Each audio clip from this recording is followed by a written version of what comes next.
2020 was an interesting time. You had the pandemic, a very stressful election here in the US, 2 consoles hit the market to thunderous apathy, and Mario 35 hit the scene and died the next year, among many other things I'm sure. While this was Mario's 35th anniversary, despite it being a bitter commemoration, at least it was more than Pac-Man's 40th, a more reasonable year to celebrate, in my opinion. With that said, anyone remember that Pac-Man cartoon video I made in that year? As a tribute, I thought it'd be cute to talk about, not just as an anniversary celebration, but I thought it'd be a good transition to talking about non-gaming content, considering that it was the first video game-related cartoon or adaptation of anything. Sadly, I haven't done anything like that aside from a few segments in those year in reviews.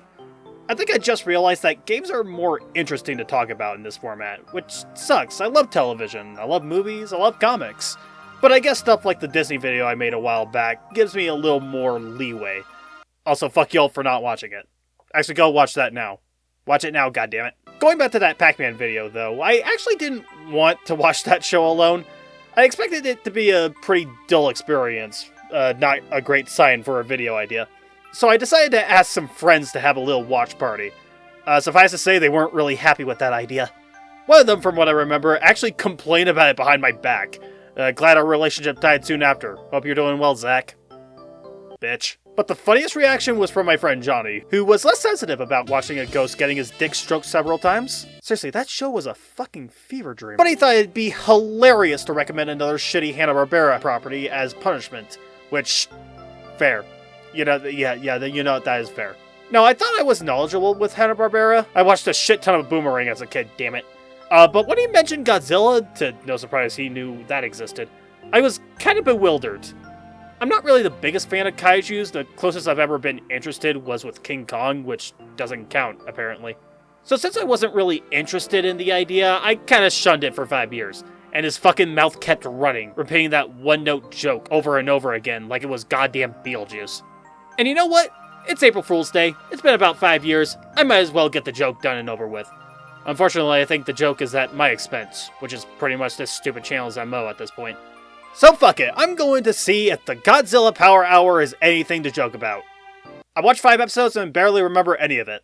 I mean, I questioned some weird-ass continuity errors that happened in the same episodes, and the fact that Godzilla is a hero of the story, being summoned by a button or this obnoxious Denver the Dinosaur-looking fuck, instead of a cautionary metaphor for climate change or nuclear war, is a choice. Some of the monsters are kinda neat conceptually, and the intro was pretty sick until the part where they had to shoehorn Godzuki by the end of it. I hate this lizard with a burning passion. He never made me laugh, his constant grunts made my ears bleed, and the reaction to this thing in universe makes me wonder why he's even there to begin with. Not that it made them relatable in any case. All 4 of these idiots are just characterless humans that I guess are scientists. I couldn't really care. Not even Godzilla was interesting. He just comes in to drive off the threat, fucks off for a bit, comes back again, which makes me wonder why he even left in the first place, and he makes anticlimactic battles with whatever monster of the week is on the screen. Why does he have laser vision and fire breath? It's like the animators took Godzilla's most iconic ability and split it into 2 tediously similar abilities. Yeah, you want something better, watch Godzilla -1. That was more exciting, even as a non-fan of the series. Or hell, watch that 1998 movie. It's actually hilariously bad, which is something this show never gave me. And with that said, I hope to never think about Godzilla Power Hour as long as I live. Yeah, this probably wasn't a topic you'd expect out of me. And frankly, it isn't something I'd even attempt.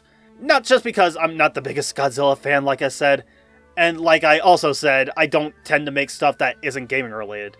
I will be honest, I have brainstormed a few ideas over the past few years.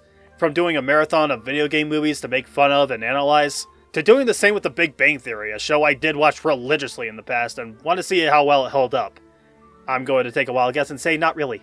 I would have also wanted to do blind reactions to pop culture media I'd never watched in full before, like the MCU or the live-action Disney remakes. There was even a strange idea of me going back to those Mormon comedy movies my family watched over and over again just for fun, because most of them are kind of painful to watch. I'm home! A little casual racism never hurt anybody. But I doubt I'd do anything like these anytime soon. because I feel I'd have a harder time writing about shows or movies over video games, since there's just more to talk about and have a laugh at. Hell, I only did this to show my friends, so you know. There's that. I got a bit of satisfaction when I talked about the Disney games over a year ago, and I want to do that again with Pixar, DreamWorks, Nickelodeon, live-action movies because we were cracked like that. I want to share that weird Jurassic Park tie-in game, damn it. And I just love messing with myself by playing some of the best games I've ever played, and create the biggest whiplash when I suffer through Sigma Stage 1 in Mega Man X3 because some idiot thought pixel-perfect spiked ceilings were a fun time! Yes, the next video is Mega Man X, stay tuned. I have been doing YouTube videos for nearly 14 years, and come next year, I would have been on this platform for half of my life. I don't plan on stopping this journey anytime soon, but don't be surprised to see some new stuff in the horizon. I got some fun ideas planned, some that I may have hinted at in past videos. And I do hope you enjoy what I have planned. If you couldn't tell, the world is getting pretty scary right now, especially if you live in the United States. I want to keep you guys laughing while in the midst of impending disaster, and trust me, there will be so much shade being thrown you will never see the sun again. It's kind of funny. My coping mechanism is just breaking myself to entertain you guys while also stirring up shit when I really shouldn't. It's going to be my legacy, but I feel that path was inevitable. And I'm happy about that, frankly. Also, follow my Twitch if you can. I'm doing a whole Mario marathon on behalf of the series' 40th anniversary. Might even make a video on that journey too. That's all I got. And also, seriously, just watch Godzilla -1. It's a great movie. This might have been a joke video, but I want to at least be nice and recommend a good piece of Godzilla media for you. Are you satisfied, Johnny, you fucking cretin?